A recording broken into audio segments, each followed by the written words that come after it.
Good morning, good afternoon, good evening. Welcome to another episode of the Blacksters Furnace with me, Robert. With me, Pete. None of that matters because I'm back.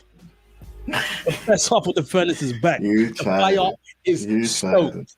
The coals are lit. The heat is heating. Okay. Boom. Turn off again. Boom. Jeez. Let there be light, baby, because I'll be shining. One comes, one leaves. Mo's not here, I unfortunately. know, right? That just goes to show that I am half because Well, it goes to show who's consistent, who's been here, who keeps coming, who can you rely on, you've who missed is episode. solid, Don't like try the it. rock. That rock that was denying Jesus left, right, and center. Get out. Yo. Anyway, I'm back. You guys held it down nicely. I can't believe you talked about Kirk Franklin without me. We had to. In that episode, it was funny because we actually ran over time, but there was a few more things I was gonna bring up apart from Mace and Uncle Kirk. It was Kanye was there as well. Wanted to get into him. Oh yeah, White Lives Matter and thing. Come on. Yeah. We ain't gonna have to talk about Kanye today. Thankfully. Cool. So we doing 1 for 1? Yeah, let's do 1 for 1. Yeah. You might hear my wife in the background. She's off screen, but still here in heart. Jeez, bars. Is it bars if you have to say it yourself though? I don't know. Yeah. If Moses says that he's the most humble, then I could say I got the most bars. That's right. I just work with delusional people. Cool. 1 for 1. Do you want to go first? For whatever reason, I've been slacking on my questions these days. I haven't had a lot of questions, but I guess. Oh yeah, go ahead. I'll think of a proper one. Okay, I've got a question for you, Peter. Cool. It's to do with the fivefold. Ooh. Well, that's 2 weeks back to back. Yeah. Well, last week was fivefold week in church, so you know. So, within leadership, yeah, does the fivefold have to be represented equally, as in like a 1 for 1 for 1 for 1 for 1 for all the giftings for it to work the way it's supposed to? Or can there be more apostles or more prophets or more whatever within the leadership structure and it still work okay as long as the 5 are represented? Yeah, I don't think numerical equivalence is necessary per se. So it doesn't have to be, if we've got 2 apostles, we need 2 pastors, 2 teachers, 2. I don't think so, especially as you could have, for instance, if a mega church, and I say mega only in terms of like quantity of people, was a proper fivefold, you wouldn't necessarily need an equal number of pastors, people working in a pastoral office, as you would, for instance, maybe apostles, because for a megachurch, for that number of people, there's only so many people a pastor can effectively pastor. You know, if we're talking like real pastoral activity. So the numbers just wouldn't add up. If you've got a megachurch and you've got an apostle or a couple or 3 apostles, whatever, you won't need or you won't, it won't work to only have 3 pastors for that size of a congregation if they're doing it right. You might have more pastors because you might have a need for more people to do that pastoral work.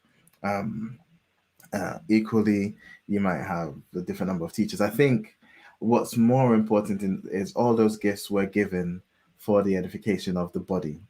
And I think in whatever capacity one gift is needed or not, that's the supply that will be available, if that makes sense. So that's the supply that's necessary for that part of the body, wherever that leadership is serving. So no, the short answer is I don't think they have to be numerically equal. I think it's just that for a healthy sort of church, you want all offices represented and functioning, because that's the optimal design for edifying the church. And how do you think you make sure that if it is lopsided numbers, that one part doesn't start to overbear on the rest?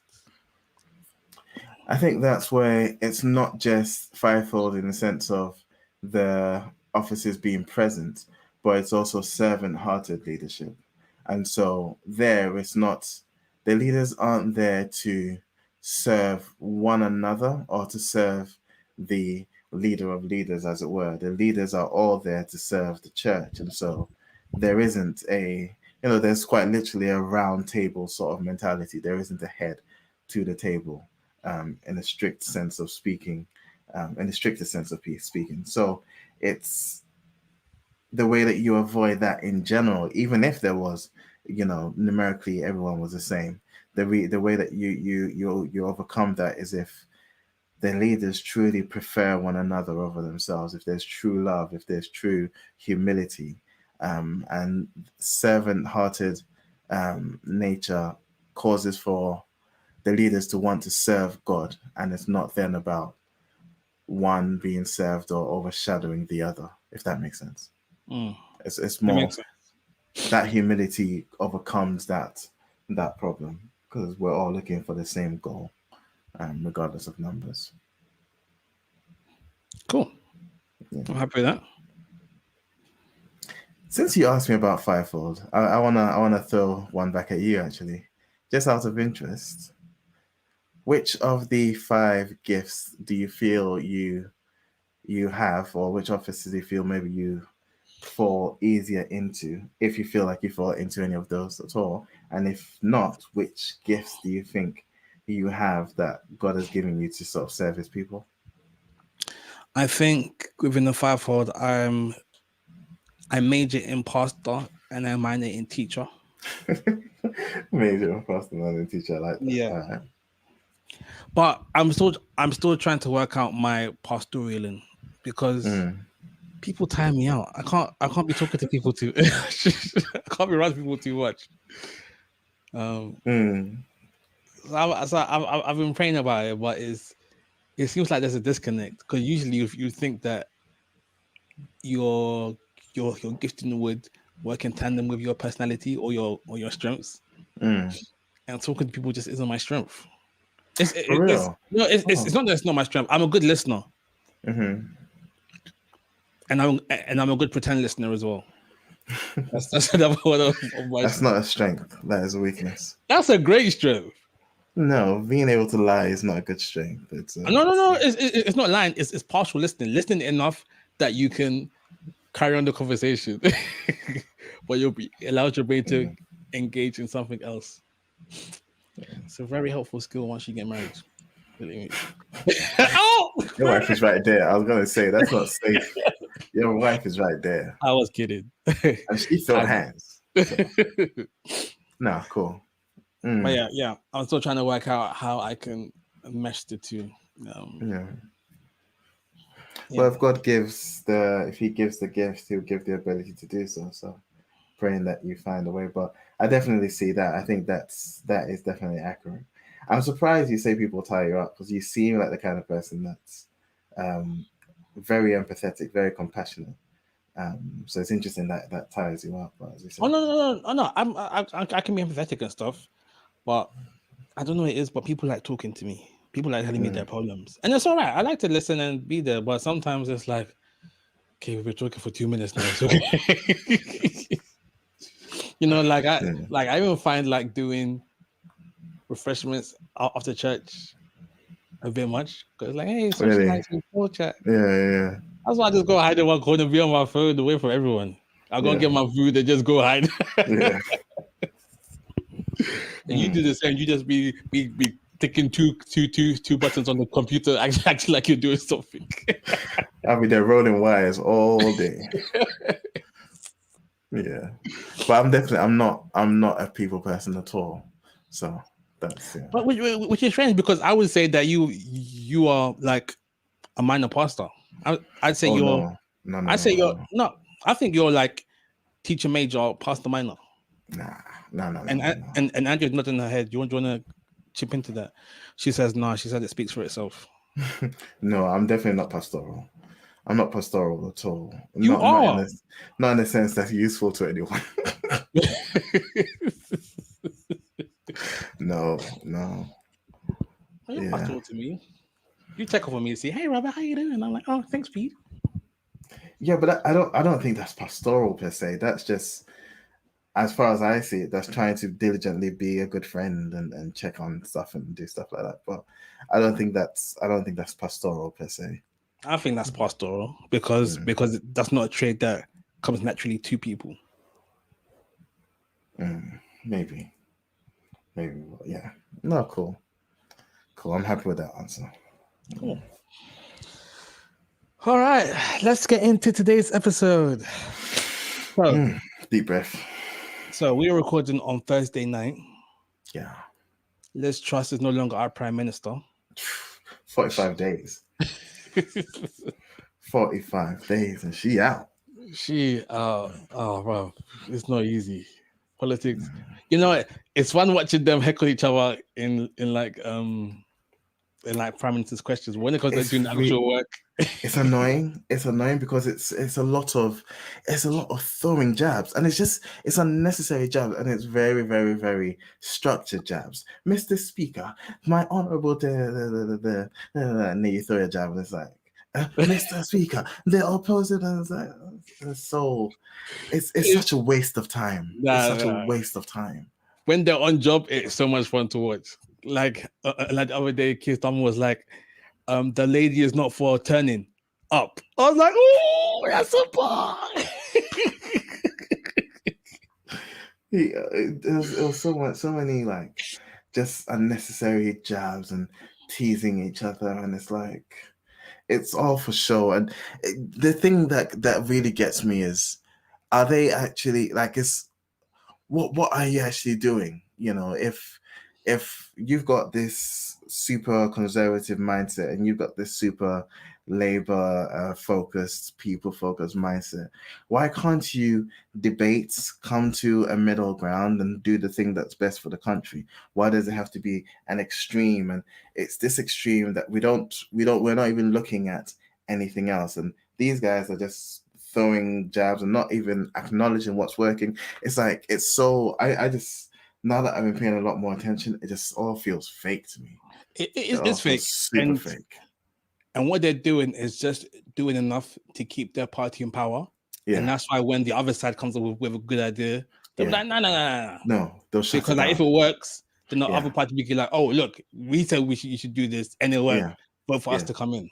Yeah, it's terrible. It's terrible. But it's democracy, isn't it? It's democracy. At this point, we just need a general election so we can vote Labour in, so they can do their 10 years. I saw the polls, and Labour are all the way ahead. And what's worrying is Labour aren't ahead because they're suggesting, you know, it's not like we're debating and I'm bringing super, super good points. I'm ahead, Labour is ahead because the one that's in power is doing super, super, stupid stuff. And it's like, okay, cool. So we get them out. What are you going to do? Because we don't see what you're doing. You're not saying anything. You're just pointing out how these guys are bad. And it's like, there was this that. So Liz Truss's popularity rating was minus 61. Prince Andrew was minus 65. So. Imagine. So, that's not the kind of company you want to be keeping. But do you know what's funny though? I went to the co-op this morning. So this morning I had to go and grab some eggs because Anita was making some banana bread.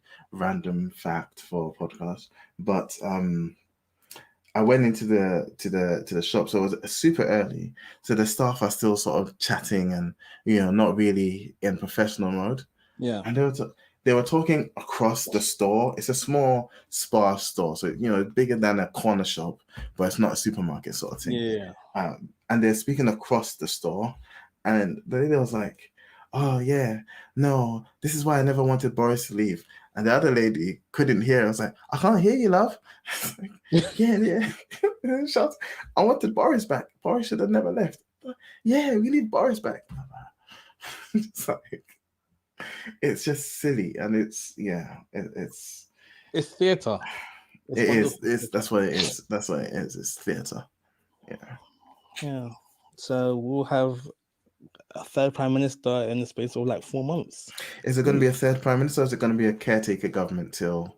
Because there's an election coming up, isn't there? Our election's not up Plus, for another 2 years. No, no, no, I've no, read no. something. No, so Liz Truss will be prime minister up until they vote in a new prime minister, but that'll be Oh, by okay, the okay. end of next week. So that would be the caretaker government then, sort of thing. She's not really okay. Makes Yeah, sense. so by next week we'll have a new proper prime minister Hmm.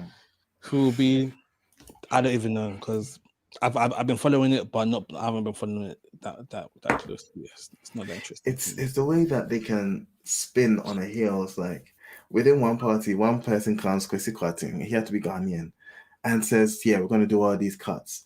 And Liz Truss is backing it, like, "Yes, this is the best thing to do. We need to act. We need to do this. We need to do this." And then guy that ruined the NHS comes, spins on everything, and then they're like, "Yes, no. This is what we need to do. This is the best thing to do." And it's just like, do you guys actually know what you're doing? No, they just want the jobs. whether they can do the jobs, that's a whole different thing. Because afterwards, those speaking engagement gigs, they pay a lot.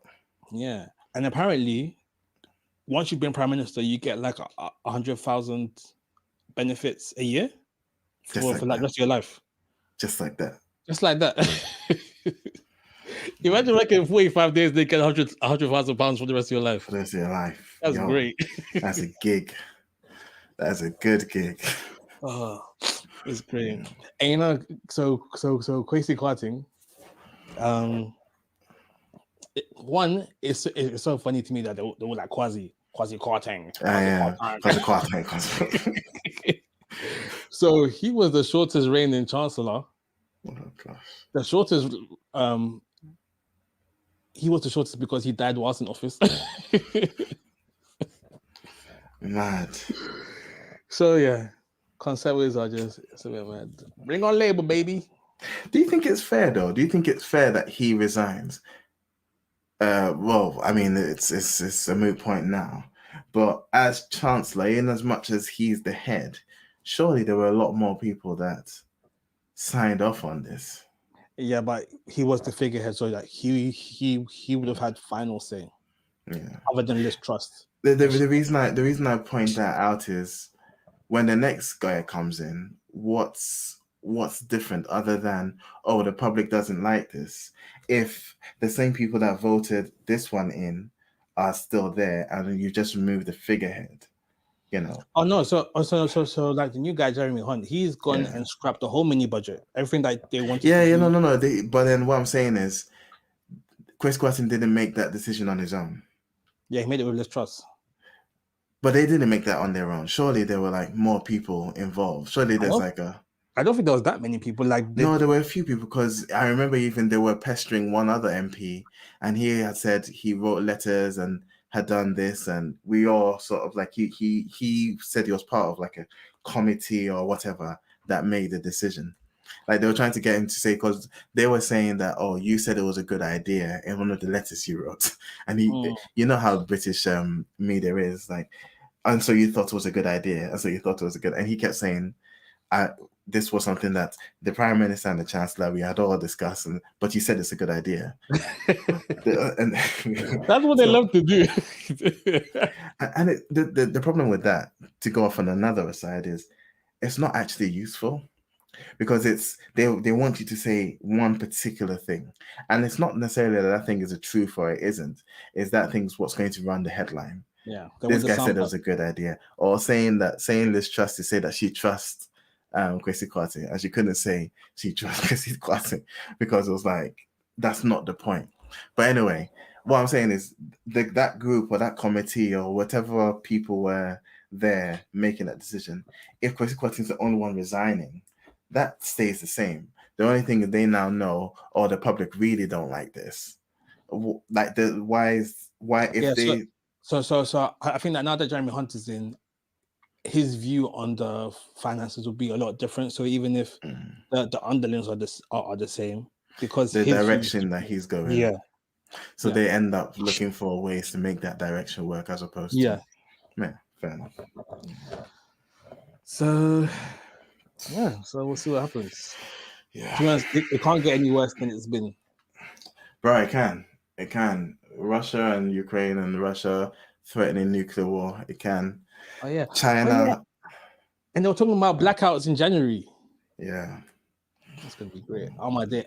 I think for like the first week they'll be looting, and then In after, January, if there yeah, are yeah, yeah, blackouts. with the blackouts. Don't ask me where I'll be because I will not be able to confirm or deny. If there is and they start doing houses, will you defend your house? Yeah, Mm. I'll get the whole knife. I don't have a baseball bat, so maybe I'll have some hot oil ready just to pour on them as they try and come up the stairs. Yeah. Home Alone style. I've got a couple swords. I wasn't able to buy my BB gun, but I just saw it sharp enough to hurt someone. no, they're blunt. They're sharp enough that if I strike you with it, like it'll do damage, but it won't cut. It's blunt. It's literally blunt. You can But like if you pass try your to hand on stab it. someone with it, like go through them. It's not sharp. It's got a point, but Is it like it's sharp got a enough? point. I mean, if I'm applying enough strength, I could stab you with a pen. It's as sharp Yeah, as a pen. pens are sharp. Yeah, but they're not sharp. It's not a knife. A pen's gone through my foot before. A pen. It was a pencil actually. Yeah, yeah, but pencils can get sharpened properly. Pen, like a ballpoint pen, it's not a Why my sharp pen is edge. still sharp. Yeah, but it's not a sharp Yeah, edge. Peter, Is what I'm I don't saying. think the people are here to listen to us talk about the sharpness of pens. True. Okay, so with all of this nonsense happening, I wanted to ask you a question actually. It's quite good that you're on the podcast, otherwise would I ask?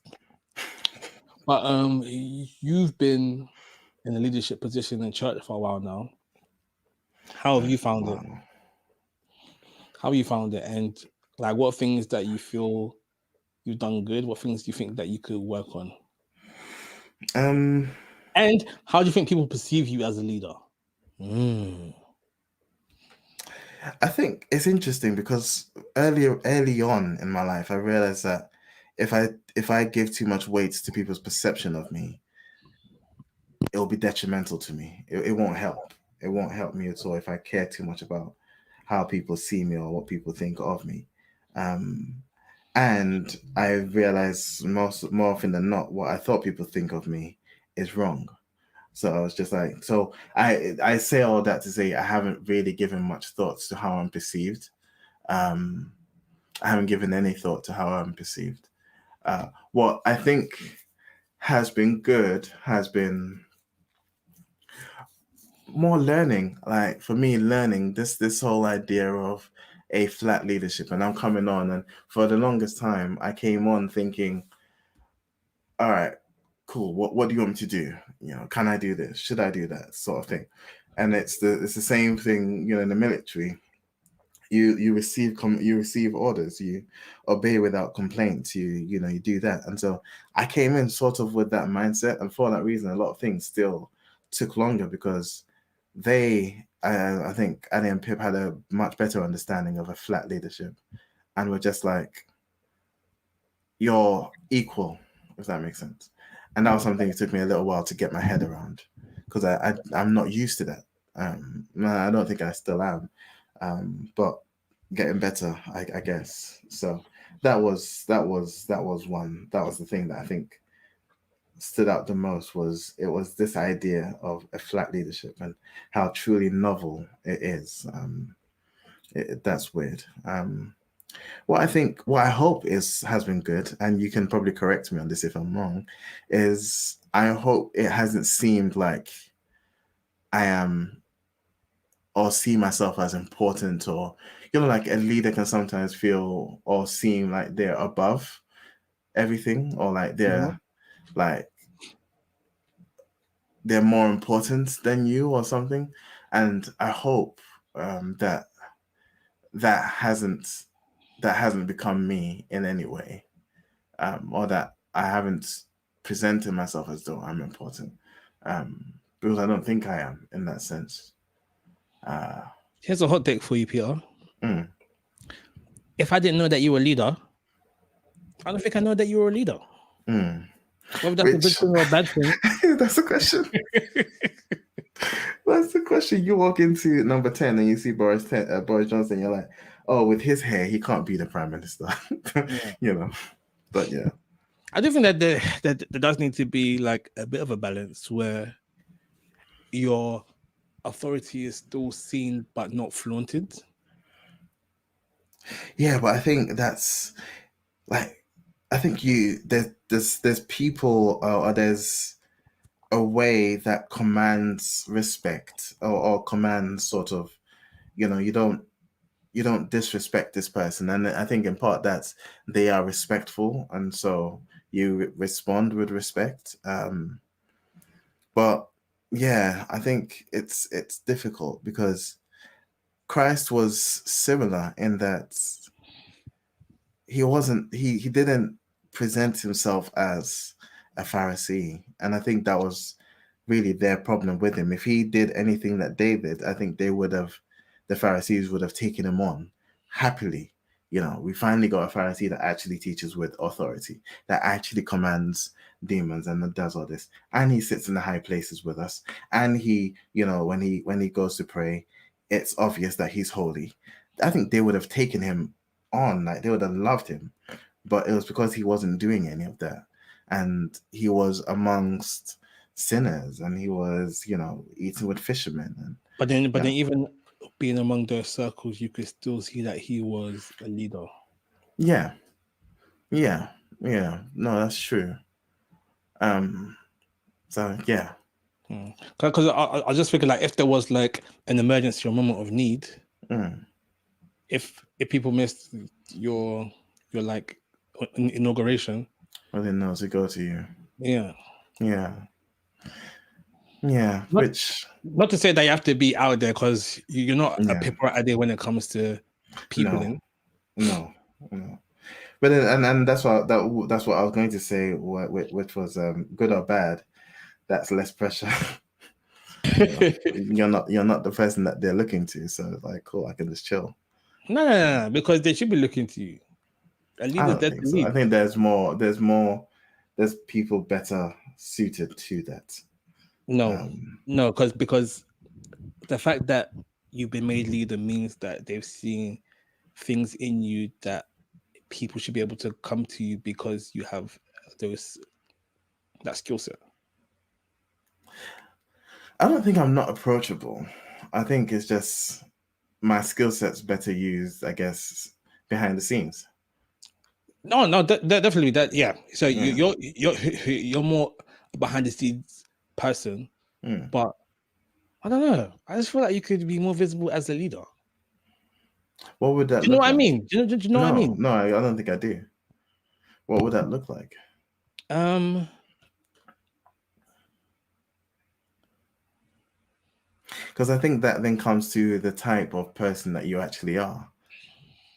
I don't know. Maybe I'm just making it easier for myself to sleep at night. But yeah, let me think about this because this is interesting.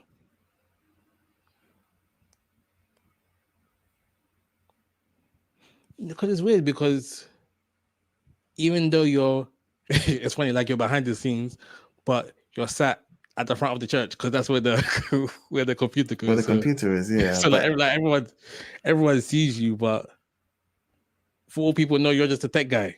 Do you know what I mean? yeah, yeah, and I think that, but then I think that's doing the job right, doing my particular job right. Yeah.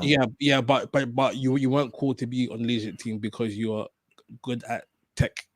That wasn't No, why you were called to be on the leadership team. no, but I think I was called on the leadership team to serve, and that's one of the ways I serve, and the way that I serve in general, I think, ends up being less conspicuous. So you feel like not every leader needs to be visible. No, no, because I think I get what you mean in terms of having someone to go to, but in the same vein, I think when around the things that I serve in, I think people would know to come to me, or I think people have had the opportunity to and have come to me around the things that I work in, if that makes sense. So like the tech, or like I'm not the best sort of Bible student or anything, Yes, but you are. around that, I'm not the best. I'm not the best. No, when I need to write a commentary and then my own version of the Bible, then I'm around the best. You're like top 3 in church. But it's I more say you're so. top 2 in church. I say it's. I No, think. no, no, no. Yeah, I think No, you're no. third best. There are people in church, even in church, that have definitely, I think, studied longer and more than I do. By But I far. think you've studied better enough to be top 3. But I don't even think that's the point. I think the point more so is, I think the point more so is where and again, I'm biased in this. I might not really be seeing the truth of things, but as far as I remember, where the service that I do and that I think God has called me to, people have known to reach out to me on those levels, if that makes sense. Mm. And so, again, I don't think it's more so about being conspicuous. I think maybe that's the more traditional sense of leadership, and that's definitely not what we're doing, really. So yeah, unless there's ways that I could maybe present myself more with more, I don't know, with more dignity or with more charisma or something that's needed, um, then I don't think I'm supposed to be seen, really. Mm. Yeah. Okay. I asked my wife, but she's sleeping. Let her sleep. Let her sleep. Yeah. I told her to go upstairs because I'm gonna have to wake her up. She'll be like, Why you make your wife sound like a zombie? oh, that's funny. Okay, that's interesting. What do you think you would be like as a leader? Um, Because in a lot of ways, I think your talents are definitely showing, and people are recognizing that, oh, you are a multifaceted, multi-talented guy. Um, how do you think that would play out in leadership? to be honest, I think I'm tired of leadership. I think I did enough at Salvation Army.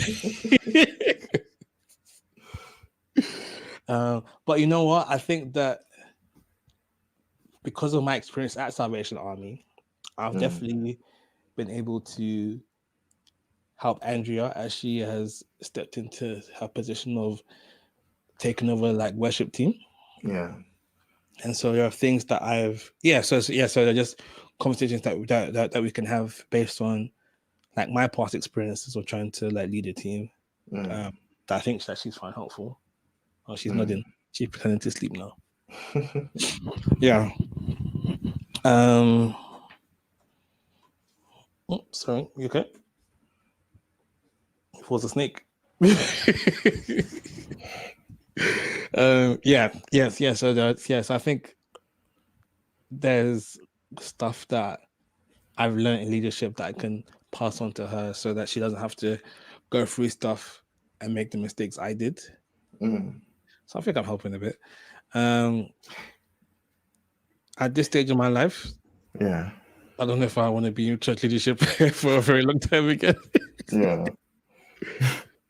Yeah. I'm still. I do still feel a bit tired, like church wise. Yeah. And to be honest, I'm enjoying not having responsibility. Yeah, and that's and I think that's why I haven't really what's the word, committed to like being on like teams within church. Yeah. I think his church I'm in the group. Wow. Yeah. Like worship team, bruv. I told Andrea I'm worship team adjacent. Sometimes I think, and I especially appreciate your position because, and this was something I actually even mentioned. I was like, yo, let's not. Yeah, Robert is great. Don't put too much on him because that dude is tired. But I think it's good when it's not bitterness. It's more so wisdom from experience. And that then means it's like, oh no, I'm not hiding these skill sets. It's more so when you need it, I'll jump up and then it's cool. But I'm not committing to then, taking that burden. And I think that's fair. I think that's absolutely fair. Because you know how church can get once people know that you're locked in. Yeah. And the problem can also be sometimes it's like no one is willing to do it. So the 2, 3 people that end up getting everything. Yeah. Everything thrown at them, and that's not fair either. So I feel you on that. I was going to ask, just because I'm feeling maybe I'll be a little bit selfish. What's your perception of myself as a leader, and what can I do better in your opinion?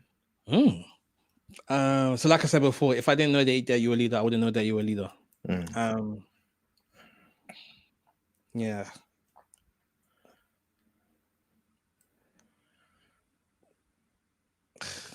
I know I want to say you don't carry yourself like a leader. Like when you get up to speak, you're just like, oh, look at me, I'm all shy. I'm so shy. I gotta tell you this, so I'm gonna tell you this, but I don't want to see it. It's like, be a man. Damn it. Be a man, stress. Yeah, and like for us introverts, we've got our faces like us here, You got this side of you, and even though when you're in church, you're not a different person. You're not dialed all the way up like you are when we're like on the furnace and stuff, And you can come off as a bit timid sometimes. I am shy, so of course I'm shy. No, but there's a difference between being shy and being timid. You come off a bit timid sometimes. What's the difference? Timid is uncertainty. Yeah. Okay. Shyness is just a bit like wanting to hide away, but timid is like you're scared. Okay. Yeah, I think you can be shy without being scared. No, you can be shy without being timid, but you can't be timid without being shy. Sound like that. Yeah. Interesting. But I do think you have good qualities as a leader. I think you are able to empathize with people from a place of logic.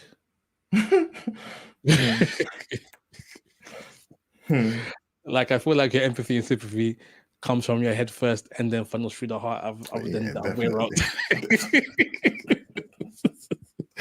And I'm the same. And I think that has its place. In marriage, I was to tell us otherwise, but but yeah, I do think that within church, being able to empathize from a place of logic is definitely needed, especially when there's so much emotion being thrown around. So I think that's very good. You're also very knowledgeable about a lot of stuff, and you're able to dispense knowledge in a way that's easy to understand, which is good. You're always willing to help. You're always willing to be there for people. Andrew said you're reliable. Her words, not mine. Actually, also we're here. Appreciate you, Joel. Okay, hey, Pete, you're married. I'm married. That's true. Stress. Yes. And I was gonna say this word as well because, like, you sent her a message and said, "Oh gosh, she's doing so good." I'm thinking, are we in like a thruffle? You didn't know that? Oh my god. That's like you're sending my wife encouraging messages. Relax. No, but it's interesting because I think Drea is actually a really good example of a leader, like having just sort of even less conspicuously taken over as worship leader, because there's not been like an announcement or anything, but it's quite obvious that she's a leader, if that makes sense. Like it's quite. I think it's obvious clear. to the worship. I think it's the worship. It's obvious to the worship team that she's a leader. I guess, yeah, especially without the announcement, but that's because she's functioning as a leader within the worship team. So that's fair. Yeah. And she's very much more a heart leader. Or rather a heart first leader. So she leads with her heart first and then her head. I'm the other way around. So yeah, you got that synergy. Jeez, yes. But we're not here to talk about Andrea as worship leader. We're here to talk about you as worship leader. There I go again, complimenting your wife. Oh my god! Move your hands. Yeah. We need to have a conversation because I've been hearing some things and I've been seeing some things, and I feel that it needs to be addressed and it needs to stop right now. All of this, oh, I'm so shy, I can't lead worship. It has to stop. Fam, you don't understand. No. I've seen you sing. I've seen you speak. It's like you're pretending. I'm like, who's this guy on stage? Just like saying in the background, just with like you got so much, like you're in the intersection of creativity and logic. So there's legit no reason why you can't just come up with the fire sets all the time, and you have the ability to lead and to speak and to guide people or lead people. So what's happening? It's funny because there's definitely an emotional thing there where the second you say lead worship, it's like, and it's funny because I think back to I used to be one of the worship leaders, like I've led sets and stuff, but I think it's more so I don't know. I think it's different because I feel like there's I think before when I used to do it, there were things covering. So it was like the music, there were all the instruments, there were drums, there were guitars, there were trumpets, whatever. And I think sometimes that covers. Before, we all know the same songs. And you've heard some Pentecostal songs. It's super anthemy. It's super, you can do the Kirk Franklin thing easy. Raise the song, the people will sing, and you just talk over the top. So, it's there were things that cover. And I think if we're being real, there's an art and a skill to worship leading that I haven't developed, that I haven't nurtured well enough. And so I think it's more so there's work for me to do. I need to improve in this area rather than I'm pretending or something. I think I generally need to improve. I generally need to work on it and get better at leading. Yeah. So I think that's what that is. I've been thinking for the longest time, we should do a set together in church sometime. I'll play. We have. No, with you leading. I led because you didn't pick the songs. That's the other thing, yeah. That's the other thing. I legit can't think of songs. The second Jay says, "Oh, you're leading," I'm like, "Yo, what songs do I know? I can't sing Usher.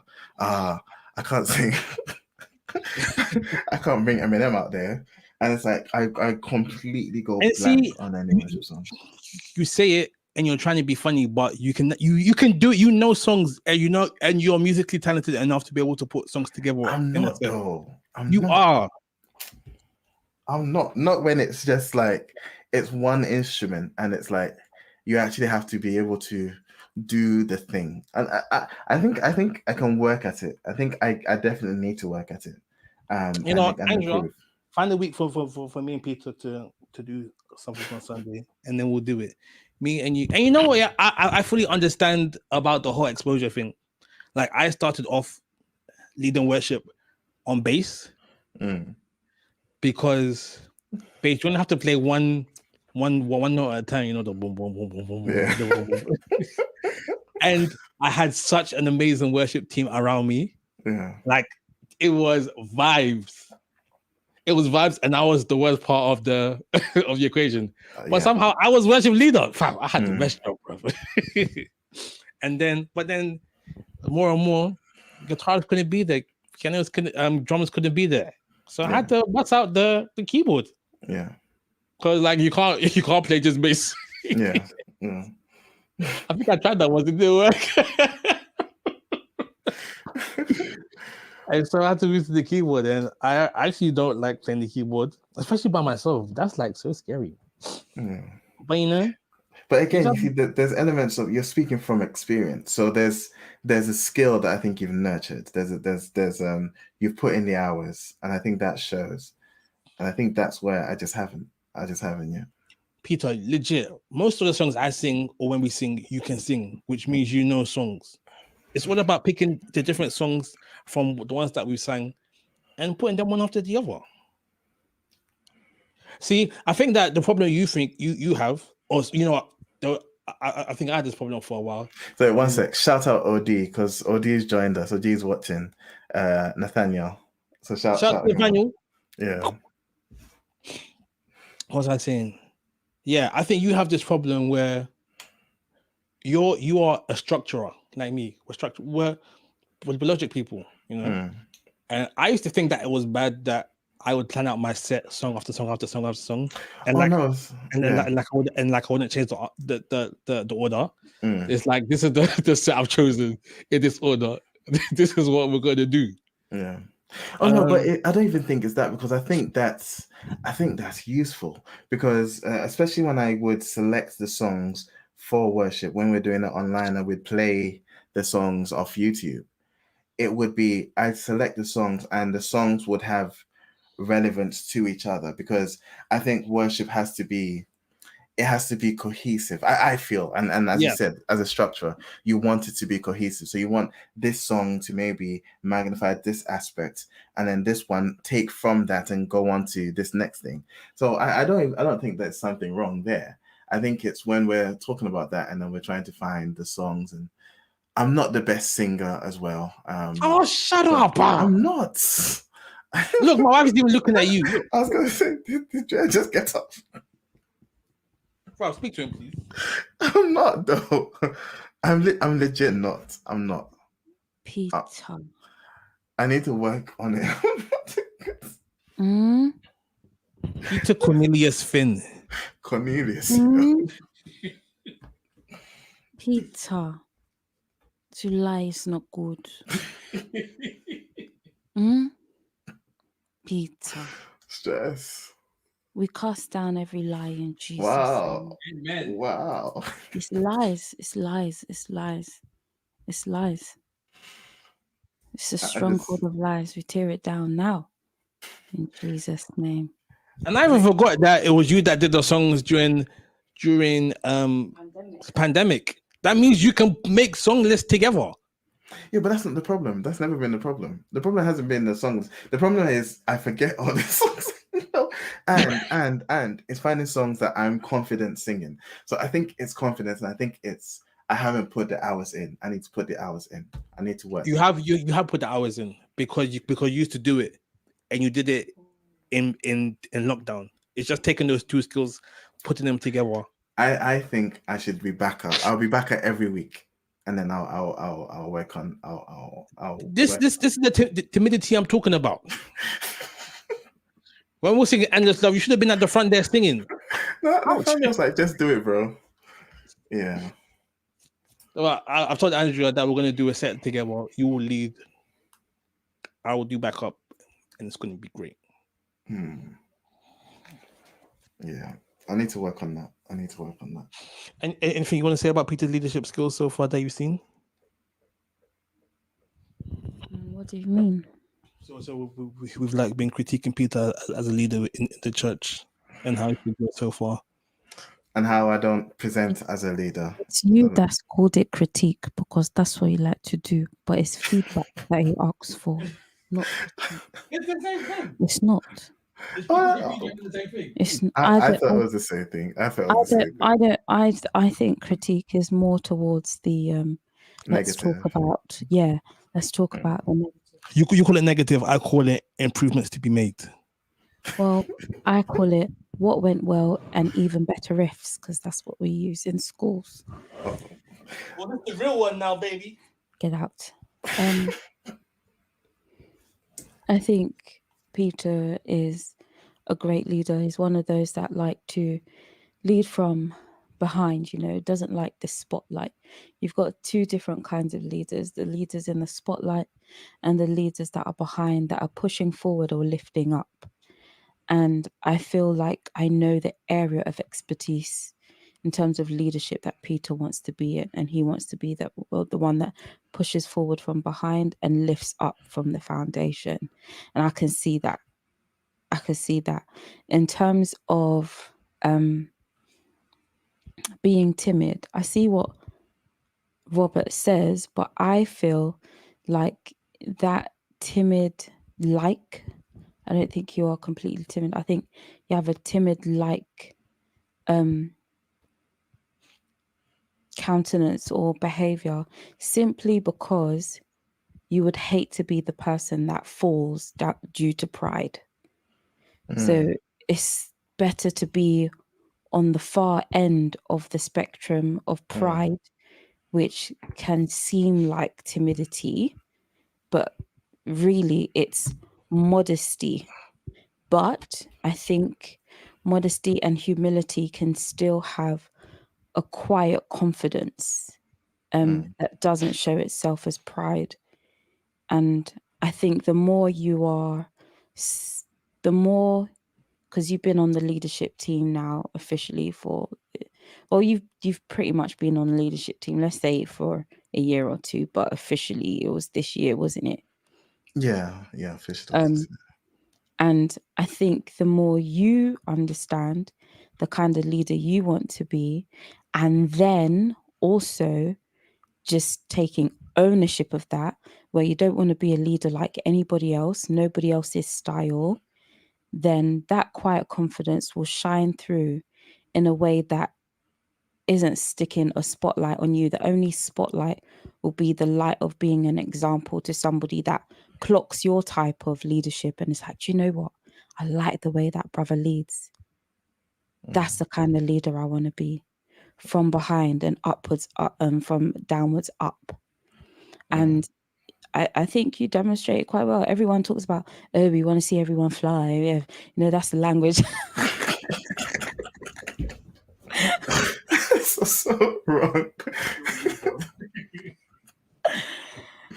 Yeah. And I do think you have that countenance where it is your desire to see people fly. lift people from under and up. No wonder you bench all them weights. Do you know what I mean? Like you've been practicing for a long time, lifting people up, pushing them from behind. And one piece of I don't think it's advice, encouragement. Don't be afraid of being the leader that you want to be, even though it looks different from the extroverted or the more experienced in regards to time and duration in service and leadership. Don't be afraid to be the one that you want to be. You may come across as timid, but you, in your chest, you know the truth. Whether you're shy or timid is only you. You can hear our observation, but are you timid? If not, Jesus hasn't given us a spirit of timidity, but power, love, and a sound mind. So if it is timidity, then shake that off, cast it down, and then put on the humility of Christ that still talks and walks with confidence and power in love, but is not boastful and full of pride. That is very encouraging. That's very encouraging. Thanks. Thanks, Joanne. And thanks, OD. OD as well is saying it's the humility. I'm very humble. It's funny because when you said that not want to be one fall from pride, that resonates so hard because you said this to me before, and I remember you said it because it was your language. You're like, oh, you need to believe your own source. And it stuck with me because I was just like, at the back of my head, I was like, the second you start believing your own source, that source is going bad. And it's just like, I'm just like, the safer thing to do is stay away. No, not you, Robert. You're good with your source. When you're humble as me, you can believe in your source, and it ages like fine wine. For Yeah. goodness sake. But I'm very much like, stay with a healthy disbelief in the source, because I just feel like historically that pride goes before the fall. The second you start getting, I'm good, that's when you're not, And so that's what's worked for me thus far. And I think, as you said, there is and I do believe there's growth needed to have the humility of Christ that didn't need to sort of run away from who he was. So that's interesting. Yeah. I think that's nice place to round up. Mm. You're doing a good job, Peter. Keep it up. Yes, you are. Baby, you're doing a good job too. Keep it up. Thanks, baby. So you're doing a good job. Keep it up. This one you already know, isn't it? No, I'm humble. I didn't know that one. I'm humbly ignorant. The humility was blinding me from the truth. Stop that. Stop that. Yo, I'm so funny. Humbly speaking, of course. Anyway, hookups. Can I go first? You can. There's a Netflix animation called Exception that I'm finding fairly interesting. The art is what else has this type of art? Kind of like Bucky. If you've watched Bucky's art, it's kind of stop motiony, kind of like very 3D ish. It's not stop motiony at all, but it's if you watch it, you'll see what I mean. But it's the concept. It's really interesting. The concepts that they are addressing about what it takes, what it means to be human, what should be considered human, taken life and stuff like that. It's very interesting. So I'm only 2 episodes in as well, but I think it's dope. So my hookup will be that. It's called Exception on Netflix. Yeah. Cute. Baby, you have a hookup? My wife says no. So I'm going to give a hookup. It's a company called 5 Times More. And it's pronounced 5x more. So if you're looking for them, it's 5x more. And they 5 are the number or 5 the letters? 5 in letters. So 5 in letters, X, and then more. Yeah, and they're just a company that are bringing awareness to the fact that Black women are 5 times more likely to die during Labor. childbirth and labor than their white counterparts, which is weird, and there's no like real explanation for that. And so they've like created some resources of like questions and things that Black women and people with Black partners can be given to their midwives and nurses as they go through that process. And luckily, through the work that they've done, it's now gone from 5 times to 4 times more. Nice. Oh, nice. That's incredible. We're actually making a difference. That's incredible. Yeah. But the branding means that they started at 5 times more, so the company still go 5 times more. No, it's a good milestone. It's a good milestone. It is. And do you know when they said that they don't know exactly why? Something just come to mind that maybe, when you speak to somebody on the phone or you go to a doctor's appointment, then they send you that nonsensical text, can you leave a survey, even after their service was very poor? And maybe they can do that with every mother after their appointment or after every phone call that they've had. Like, were you listened to? Yes or no? Was this sorted? And then, but in that survey, they would have to state their ethnicity. And then maybe at the end, that could be part of the review. That's interesting. You should write them a letter. A lot of surveys do that. Actually, now I think about it, they will include ethnicity, and you always wonder why. But actually, this is a good example as to why that was useful. Yeah. So yeah, Black mothers, be careful. Hospitals are 5 times more trying to kill you than the white lady next to you. I don't know if that's an accurate way to put it, but yeah, it's right. Only 4 times more likely. I think we just got to pray for, at least now on our side. In addition to Robert, I think this is a great example of a hookup that's incredible. pray for ladies in labor, because most of the people I know and I'm related to are Black ladies that will one day give birth, and I don't want them to be part of that statistic at all. So, yeah. I don't want my Also, white friends to be part of that statistic either, but you know, because Kanye said white lives matter, so we have to do the equality thing. also, just be careful around Kent hospitals because they be wilding a bit. Dude, when I don't know, we're going to go back to London for that, because Kent hospitals in general are trash. I can say that slow outright. down. Trash. Like, it's trash. They're implementing new systems that make it a little bit better, but we had much better experience with NHS in London by far, and I think that's just resources and stuff. But yeah. So no good hospital in Kent. Yeah. You wait 6 hours for an ambulance, Hey, sometimes 12, and they'll no, it's mad. It's mad, and it's just resources. It's not like the ambulances are sitting there doing nothing. It's just resources. But now Jeremy Hunt is chancellor, so there you go. Or maybe he'll come and privatize the NHS, and then there'll be more ambulances. Just have to pay for it. You just have to pay for it. Yeah. Cool. All right. Well, hopefully Moses will be back next week. Are we around next week? Yeah, I'm around next week. He should be around next week. Moses should be back next week. Cool. Mr. Reliable over here. I'll be back. Consistency. See, he'll say that, and next week he won't be able to make it. See, this is the pride that comes before the fall. Why did I have to go and do that? Yeah. No. You've been spending too much time around me. It's okay. I'll show you how to do it, but still succeeds. Sorry. Yeah, bad Talk company. course coming out soon. Bad company, good commands and all that. Come on. Shout through to the intro outro music, Calvin Turner for the Audrey Amaze logo, Twitter at The Furnace UK, Instagram at TBS Furnace. You can email us at tbsfurnace@hotmail.com. You can find us at soundcloud.com/Furnace no apostrophe, on all good podcast websites and apps, Furnace apostrophe, and that's it. Yeah. Shout out to Nat, Nathaniel, for jumping on and chilling with us. Shout out to Drea.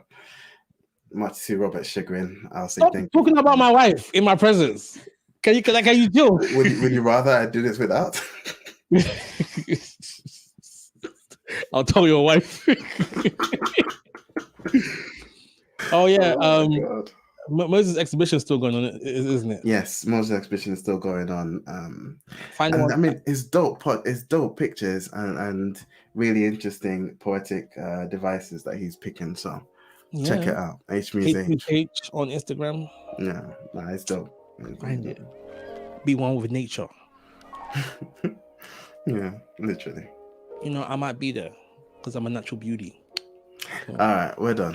This is the Black Swiss Furnace signing out. Blow.